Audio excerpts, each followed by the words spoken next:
Hey everybody. Next up from 1939 is the Cary Grant and Jean Arthur drama Only Angels Have Wings. Now in this movie, Jean Arthur plays chorus girl Bonnie Lee, whose ship makes a stopover in the port of Barranca. She meets a pair of American flyers and goes with them to buy them a drink. However, their party together is short-lived as their boss, Jeff Carter, Cary Grant, tells one of them that they have to fly the mail out that night. Now the flight is cut short by the foggy weather, and the pilot dies trying to land. Horrified at first by the indifferent reactions of his co-workers, Bonnie decides to stay when she develops an attraction to Jeff and tries to learn to be hard herself. Life gets a little bit harder for everybody here, though, as Jeff is forced to ground his buddy Kid Dab, Thomas Mitchell, and has to hire Bat McPherson, Richard Barthelmess, a pilot trying to live down his mistake of jumping out of a plane and leaving his engineer, which turned out to be Kid's brother, to die.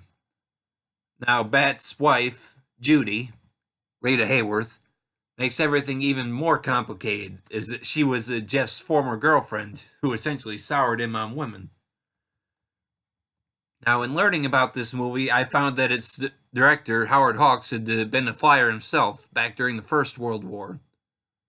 Not only that, but a lot of the characters were based on people he knew.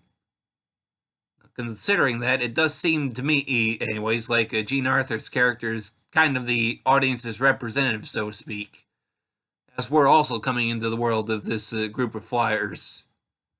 No doubt we are all just as horrified to see their reactions to the death of the young flyer near the beginning of the movie, but as we begin to get an idea of what their life is like, it becomes easier for us to understand them and want to stay as well.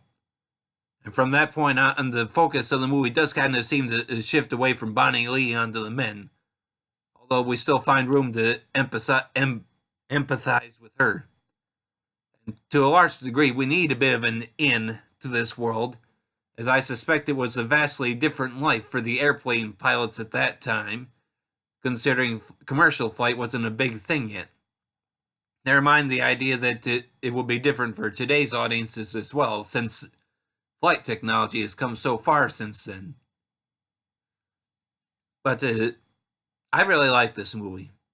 It's definitely different from the other Cary Grant and Howard Hawks collaborations, at least those that I've seen anyways, being that the others are all screwball comedies, while this one is a lot more dramatic. I do love the camera work on this movie, particularly for the flight scenes.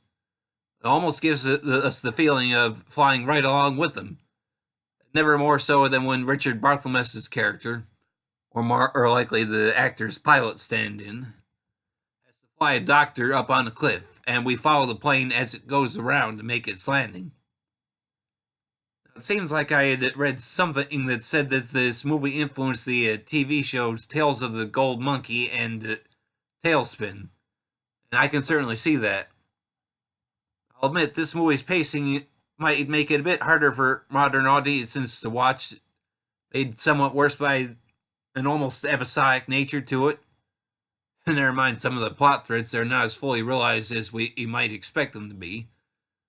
Like the fact that this little airline has a need for regular mail delivery within a set length of time just to earn a contract with the government.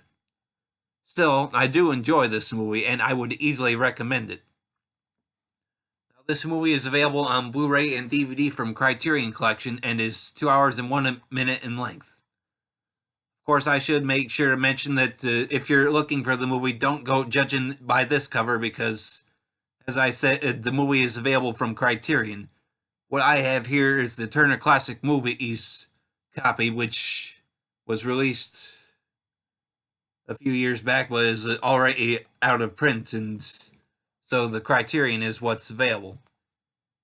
Anyways, it should still be just as good, at least from what I hear.